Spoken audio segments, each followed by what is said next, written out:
Et là, j'en vois certains parmi vous qui se disent mais qu'est-ce que c'est que ça? Qu'est-ce que c'est que cette intro? Je me rappelle pas avoir vu ça sur un Mega Drive. Et oui, c'est tout simplement parce qu'on n'est pas sur Mega Drive malgré le logo Sega, on est sur Mega CD. Je me suis dit que ça serait plus sympa de vous faire cette vidéo de ce jeu qui est Earthworm Jim, attention, sur Mega CD, puisque la version Mega CD, personne la connaît, enfin, on la connaît très peu en tout cas, si on la compare aux versions ultra connues que sont les opus Super NES et Mega Drive, que franchement tout le monde avait. Moi par exemple j'avais la version Super NES, mais il faut savoir que quelques temps plus tard était sortie une version PC et Mega CD, Director's Cut si on veut dire, des spéciales éditions ils appelaient ça, avec quelques petits ajouts minimes, rien d'extraordinaire, un niveau en plus, une fin différente, ce genre de choses, mais surtout une bande de son orchestrale, et ça franchement, mais là où ils ont bien joué leur coup, c'est chez Shiny Entertainment, c'est qu'ils ont quand même gardé les mêmes mélodies des opus Super NES Mega Drive, donc des originaux, parce que franchement les mélodies étaient déjà géniales, mais ils les ont mis en version orchestrale, symphonique, et franchement rien que pour ça c'est un plaisir de refaire ce jeu, vraiment. D'ailleurs j'essayerai quand je vais faire le mixage du son. Non, lâchez-moi saloperie, couchez, à la niche. Alors là vous avez vu la magnifique animation, et bien sûr j'essaierai quand je ferai le mixage du son du jeu de mettre le son assez fort pour que vous puissiez apprécier les musiques. Alors que là déjà une première scène culte du jeu bien sûr, alors que là regardez Jim en train de sauter à la corde, c'est super bien fait franchement. Regardez, hop hop, je vais même pas commenter cette scène tellement elle est connue, ça ne servirait à rien, voilà, on la connaît tous, inutile que je dise quoi que ce soit. Bon mais sinon Earthworm Jim c'est un jeu de plateforme, et voilà, sorti en 1994, fin 94 en France pour les fêtes de fin d'année, en même temps qu'un certain Donkey Kong Country. Il a un petit peu souffert de la comparaison à l'époque avec Donkey Kong Country. Alors, je sais pas si c'était à juste titre ou pas. Personnellement, j'ai toujours préféré Donkey Kong Country à Earthworm Jim. Mais c'est vrai qu'il y avait une petite guéguerre entre ces deux jeux. Il y avait les pros Earthworm Jim, il y avait les pros Donkey Kong Country. Bon, moi je vous avoue, j'étais un pro Donkey Kong Country. J'ai honte de dire ça, mais c'est vrai. Alors là, vous voyez une petite warp zone. Il fallait quand même oser mettre des toilettes quand même en 94 sur un jeu Super Nintendo et Mega Drive. Il fallait oser faire ça, quoi. Hop, voilà, une warp zone. Peut-être un clin d'œil à Mario et ses tuyaux. J'en sais rien du tout. Voilà, ça nous fait passer à un autre niveau du jeu. Alors je vais passer par la gauche. Le jeu n'est pas forcément linéaire. Ça c'est une vie, là, regardez, je vais l'attraper. Hop, une petite vie supplémentaire. Vous voyez mon nombre de vies en haut à gauche, j'ai 4 vies. Vous voyez que juste à droite, c'est un atome, en fait c'est la vie de mon armure. J'ai 100% pour l'instant, donc le maximum. Ça c'est un boss optionnel là, l'espèce d'enclume de poubelle qui nous lance des enclumes. Hop, tentez de me le faire vite fait. Ça fumier, attention. Il essaye de me bouffer. Non, je suis pas une ordure. Ah, voilà, il est pas très difficile. Généralement dans les niveaux on aura assez souvent des boss optionnels. Alors au niveau des commandes, donc Jim se sert généralement de ses Uzi. Alors je vous le montre pas trop, mais on peut servir dans 8 directions différentes. Et vous voyez qu'en bas à gauche on est limité. Mais généralement dans le niveau on aura beaucoup d'items d'items à munitions pour se remettre des munitions. La combinaison de Jim peut également se servir de sa propre tête. C'est énorme. Donc là aussi dans 8 directions différentes pour fouetter les ennemis. Mais également on pourra aussi s'en servir quand on verra des crochets ou des choses comme ça. Ah ben justement il y en a un à gauche, là regardez, je vais vous montrer. Regardez. Jim pourra se servir de, voilà, quand on a des crochets, ou pas forcément des crochets, mais ce genre de choses, pour s'accrocher dessus. Ah, voilà, regardez, pour s'accrocher, et là encore une fois, avec une animation totalement délirante. Et ça, il faudra absolument maîtriser cette technique, parce que vers la fin du niveau, on ne fait que ça. Là aussi, regardez, superbe animation, quand Jim essaie de grimper la roche. Que vous dire, le design et l'esthétique, de toute façon, de la plupart des niveaux, est absolument démentiel de ce jeu. Vraiment, c'est... À l'époque, on n'avait jamais vu ça. C'était complètement différent d'un Mario ou d'un Sonic, quoi. Pourtant, c'était loufoque, c'est délirant. C'est un jeu qui est déjanté de A à Z, avec un humour parfois assez décalé. Vous l'avez déjà vu, que ce soit avec la vache ou le frigo et le coup des chiottes. Alors là, on est dans un... Alors là, vous pouvez voir en fait Jim ce qu'il est réellement. Voilà, parce qu'en fait, Jim c'est un ver de terre, bien sûr. Earthworm Jim pour Earthworm pour ver de terre. Et en fait, dans le jeu, l'histoire, c'est que il va se retrouver habillé de la fameuse combinaison que vous avez vue. Mais c'est complètement par hasard. Cette combinaison, en fait, c'est par accident. On va tomber sur Terre. Il se trouve que juste à côté, il y avait un ver de terre, donc Jim, et il va se retrouver donc, dans cette combinaison qui est une combinaison super puissante de la mort qui tue tout. Le problème c'est que Jim c'est pas le seul, non je vais aller là-bas, c'est pas le seul à vouloir cette combinaison, il y en a beaucoup d'autres, il y a Psy-Crow, le corbeau à la solde de la méchante reine qui veut, c'est un chasseur de primes. Alors ça fait office de checkpoint là, le continu là. Donc voilà, il y a beaucoup le Major Mucus que j'espère vous montrer dans une phase à soie élastique totalement énormissime. J'espère vraiment pouvoir vous montrer. Non! Nom de Dieu.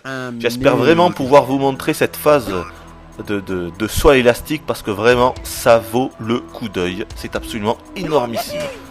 Voilà, bon j'espère bientôt finir ce niveau là.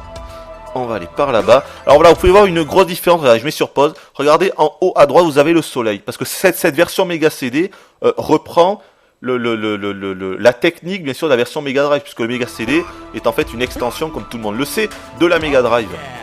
Alors regarde, non, je peux pas vous le montrer là. Vous voyez que le soleil, alors regardez là. En fond, le soleil, en fait, il est super mal fait dans cette version Mega CD. Tout comme sur la version Mega Drive, ce n'est en fait, voilà, là on le voit bien, ce n'est qu'une boule verte.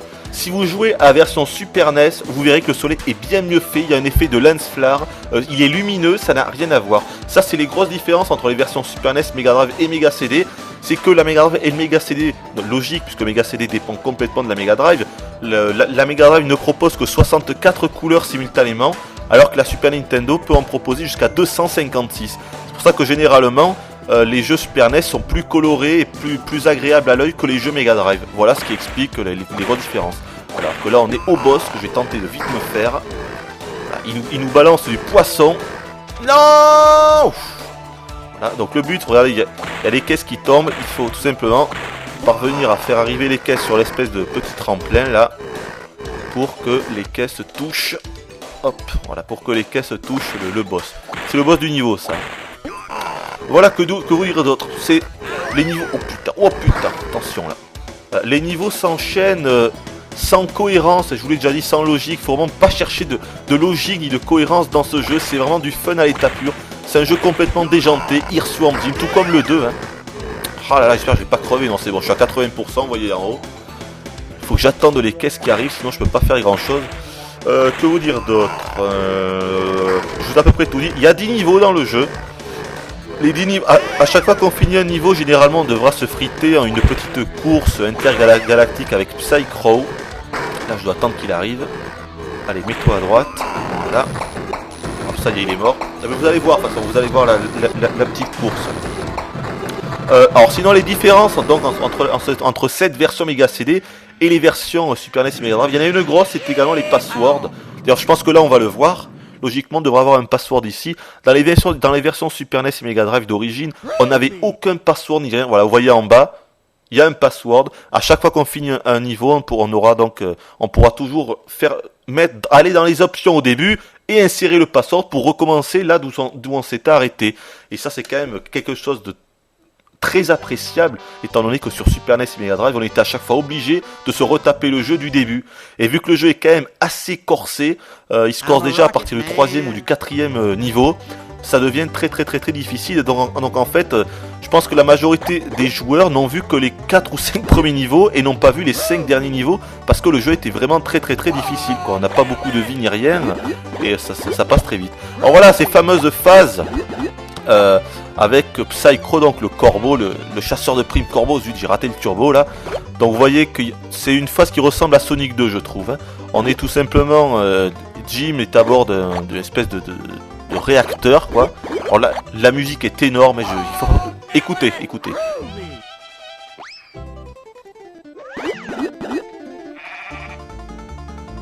Voilà, une musique style rodéo, style western, cowboy, c'est vraiment n'importe quoi. Alors le but c'est bien sûr d'arriver premier à la fin de cette course par rapport à Psy-Crow. Si on n'arrive pas premier, on devra le tuer en combat singulier, c'est-à-dire dans une phase à 2D classique, et il est super difficile à tuer. On met au moins 3 ou 4 vies à chaque fois pour réussir à le tuer, donc il faut vraiment réussir à finir premier. Et le ramassage des petites boules bleues, tout simplement si on arrive à en avoir plus de 50, au moins 50 à la fin du niveau, on gagne un continu. Donc il faut absolument en avoir 50, parce que je vous garantis que les continus, si on veut finir le jeu, c'est vraiment appréciable. Donc voilà, là je l'ai devancé, donc c'est bon, j'aurais pas à le battre en combat singulier. Et j'ai ramassé plus de 50 boules, donc logiquement je gagne un continu. Alors que là vous avez vu encore une magnifique animation. L'animation du jeu c'est vraiment quelque chose d'énorme quoi. Le Shiny Entertainment et David Perry qui était déjà à l'origine de Aladdin, hein, dont vous avez déjà fait une vidéo, ont fait un boulot de malade mental. Puisque je parle de David Perry, on dit souvent que David Perry est le créateur de Earthworm, mais non, pas du tout. Le créateur de Earthworm s'appelle Douglas TenNapel. David Perry, c'est seulement lui qui a fait le jeu, qui a programmé le jeu, mais celui qui a inventé ce personnage ultra charismatique qu'est Jim, c'est Douglas TenNapel. Voilà, il faut le savoir. Voilà, je vais pas tarder de faire une petite pause, une petite coupure dans la vidéo, sinon je vais avoir un énorme décalage au niveau... oula, attention à lui là, au niveau du son, hein, donc... je vais m'arrêter. Juste deux petits mots. Alors là, au fond de ce deuxième niveau qui est magnifique, regardez l'esthétique de ce niveau. Donc là, on est en enfer, d'après ce que j'avais compris. Regardez-moi ces monstres, là, ils sont super bien faits. Regardez l'animation. L'animation de ces monstres, c'est juste magnifique. Là aussi, la musique a été remixée. C'est splendide. Je vais vous la faire écouter quelques secondes après. Que vous dire d'autre? Vous voyez qu'au fond, là-bas, on voit le boss, Evil the Cat, je crois, il s'appelle. Il a 9 vies, comme tous les chats, bien sûr. C'est un boss super. Je pense pas pouvoir vous le montrer, parce que j'aurai pas le temps, si je veux pouvoir vous montrer d'autres niveaux. Que vous dire d'autre? Voilà. Là, on est en enfer. Vous pouvez voir également la grosse différence entre les versions Mega CD, Mega Drive et Super Nintendo. Regardez en bas où on peut voir les trames, parce que dans ce niveau, il y a énormément de couleurs chaudes, de couleurs orangées et jaunes. Et encore une fois, étant donné que la Mega Drive est limitée à 64 couleurs, eh bien, elle ne peut pas retranscrire les couleurs fidèles à l'inverse de la Super NES où il n'y a aucune trame et où le jeu est vraiment plus coloré et ça se voit de suite. On va s'arrêter là. Non, en fait, j'espérais bien vous montrer un des boss, pas un des boss, mais un des personnages du niveau. Ce sont en fait des espèces, je vais me dépêcher, je vais essayer de l'atteindre. Ce sont des espèces d'avocat ou d'huissier en costard cravate. Alors regardez, là j'ai eu un nouvel item, je vais vous le montrer. C'est un item c'est une nouvelle arme, je veux dire, c'est une arme qui est spécifique à cette version Mega CD. Alors je vais essayer de m'en servir après une fois que je serai monté en haut. Seulement s'il n'y a pas, regardez. Voilà, c'est un truc à tête chercheuse, regardez, j'en ai deux autres, je vous les montre, voilà. Ça n'y était pas dans les versions Mega Drive et Super NES. Allez, je vous laisse un peu apprécier la musique, je vous laisse 2 secondes de niveau et on se retrouve juste après.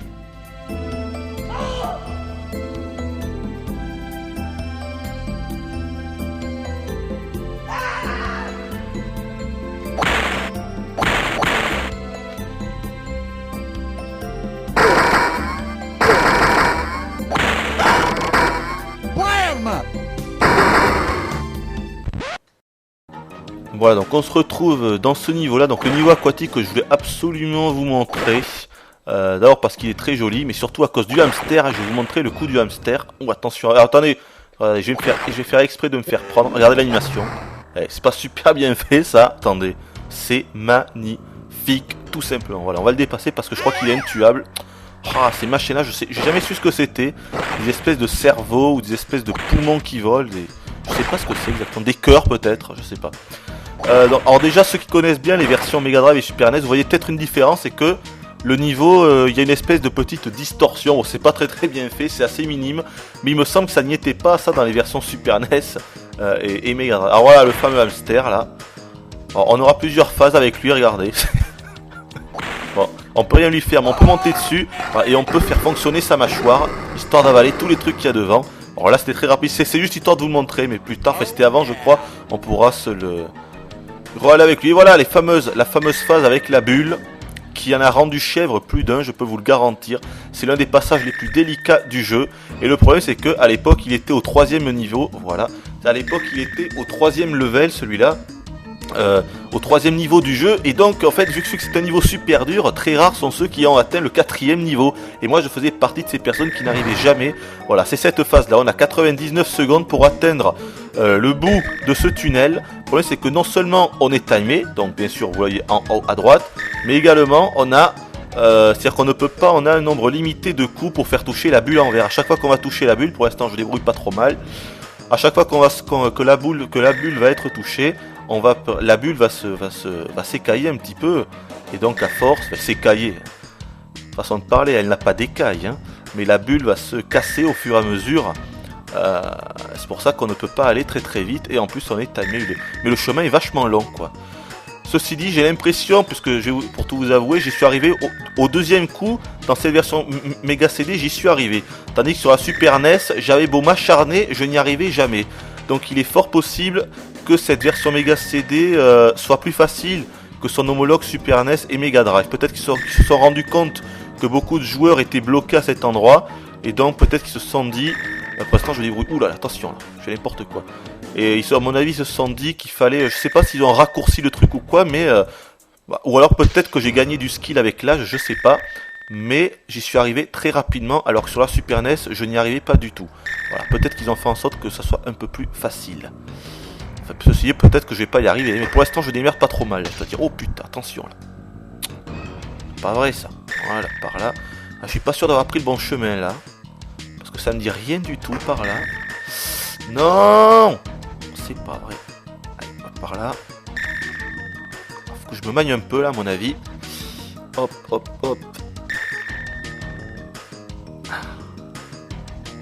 Vous voyez qu'on dirige la bulle avec les espèces de propulseurs. Hein. On peut les faire aller où on veut, de droite à gauche. Et globalement, c'est tout. Quoi. Oh putain, j'ai pris un bon coup là.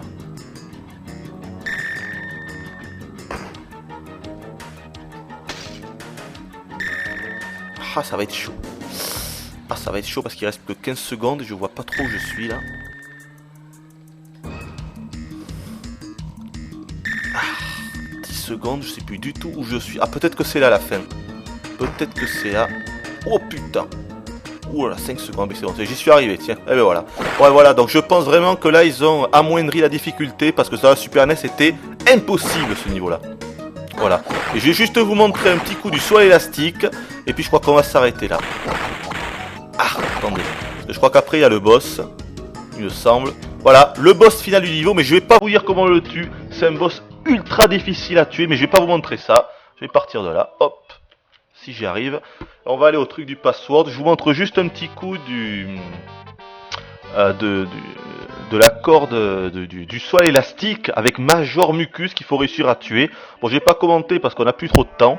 En gros, il faut lui donner des coups d'épaule, mais vite. Il faut lui donner des coups d'épaule pour le faire, pour que la corde en fait, pour qu'il se cogne sur la paroi et que sa corde cède. Mais il va essayer de faire pareil avec moi. Et en bas, il faut faire gaffe parce que en bas, il y a, alors attendez, c'est quoi le truc? Rouge, borne.